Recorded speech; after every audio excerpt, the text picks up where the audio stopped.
Hello friends, welcome to this series on digital electronics. So now we are going to discuss demultiplexer. Let us start. Demultiplexer word का meaning है one two many. सो demultiplexer एक ऐसा combinational circuit है जिसमें single input होती है जिसको ये सर्किट अलग अलग आउटपुट्स पर डिस्ट्रीब्यूट करता है. डीमल्टीप्लेक्सर का function exactly opposite of multiplexer है. मल्टीप्लेक्सर हमने डिस्कस किए हैं अपने प्रीवियस वीडियोस में. तो जैसे मल्टीप्लेक्सर को हम डेटा सेलेक्टर कहते हैं, डीमल्टीप्लेक्सर को हम डेटा डिस्ट्रीब्यूटर कहते हैं.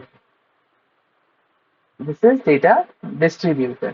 So let us see the block diagram. ये ब्लॉक डायग्राम है डीमल्टीप्लेक्सर का. डीमल्टीप्लेक्सर के अंदर एक इनपुट होती है और इसके अंदर मैनी आउटपुट्स होती है, y0, y1, y2. इस तरीके से हम yn तक रिप्रेजेंट कर सकते हैं आउटपुट्स को. और यहाँ पर जो सेलेक्ट लाइंस हैं, मल्टीप्लेक्सर की तरह यहाँ भी सेलेक्ट लाइंस होती हैं जिनको हम ऐसे लेबल करते हैं. तो हम ये कह सकते हैं कि डीमल्टीप्लेक्सर ऐसा सर्किट है जिसके अंदर there is one input and select lines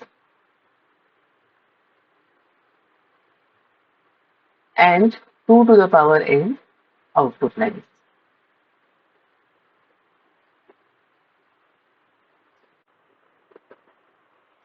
तो मल्टीप्लेक्सर जो है वो 2 to the power n to 1 था, मतलब 4:1 मल्टीप्लेक्सर, 8:1 मल्टीप्लेक्सर, इस तरीके से. लेकिन डी मल्टीप्लेक्सर क्या होगा, 1 to 2 to the power n, 1:8 multiplexer, 1:4 multiplexer, ऐसे.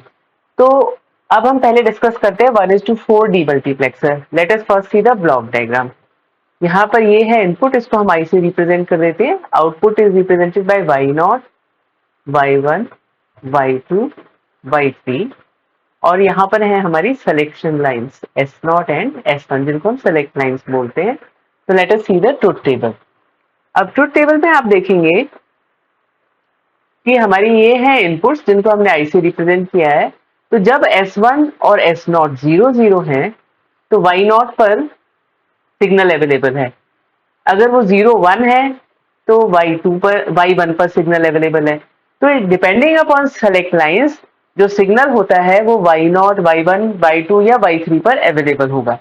तो इसलिए इसे हम डेटा डिस्ट्रीब्यूटर कहते हैं. तो सपोज करिए, अब देखिए जो ये वाला हमारा y0 है, इसका अगर हम एक्सप्रेशन लिखना चाहें आउटपुट का, सो y0 is i S1 bar S0 bar. Similarly हम y1 के लिए भी लिख सकते हैं. y1 के लिए एक्सप्रेशन होगा i S1 bar because S1 is 0 and S0. Similarly y2 के लिए i S1 S0 bar and for y3 we have i S1 S0. अब इन्हीं एक्सप्रेशंस को देखते हुए हम इसका सर्किट डिजाइन करेंगे. तो लेट अस सी. इसके लिए देखिए 1:4 डीमल्टीप्लेक्सर के लिए पहले हम फिर से आउटपुट्स के एक्सप्रेशंस लिख लेते हैं. y0 is i S1 bar S0 bar, y1 is i S1 bar S0, y2 is i S1 S0 bar and y3 is i S1 S0, जो हमने ट्रुथ टेबल को देखकर लिखे थे. तो इसके लिए हमें देखिए 4 एंड गेट्स चाहिए, 3 इनपुट एंड गेट्स. तो इस तरीके से हम गेट्स ले लेते हैं. सिलेक्शन लाइंस हमें 2 चाहिए, सेलेक्ट लाइंस. लेकिन हम पहले मल्टीप्लेक्सर में भी डिस्कस कर चुके हैं कि ये जो सेलेक्ट लाइंस होती हैं S1 S0, और हम दूसरी इससे बनाते हैं S0 bar and S1 bar. So these are our select lines.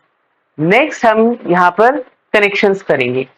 तो देखिए पहले देखिए y0, this is y0, this is y1, y2, y3. तो हमारा y0 कब सेलेक्ट होगा, जब S0 बार और S1 बार होंगे. तो हमने वहां से कनेक्ट कर दिया और इस तरीके से हमने देखिए डॉट्स, इनको हम कहते हैं कनेक्टर्स. कि हमारा कनेक्शन यहाँ पर है, बिकॉज ये वायर जो है ये तो कई लाइंस को क्रॉस कर रही है, बट ये यहीं पर जहां पर पर्पल डॉट है वहीं पर कनेक्टेड है।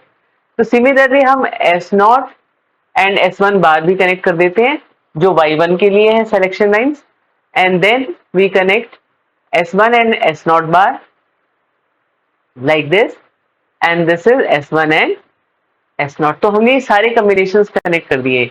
यहाँ पर this is S0 bar, S1 bar. Similarly यहाँ पर देखिए this is S0 and this is S1 bar, then here it is S0 bar,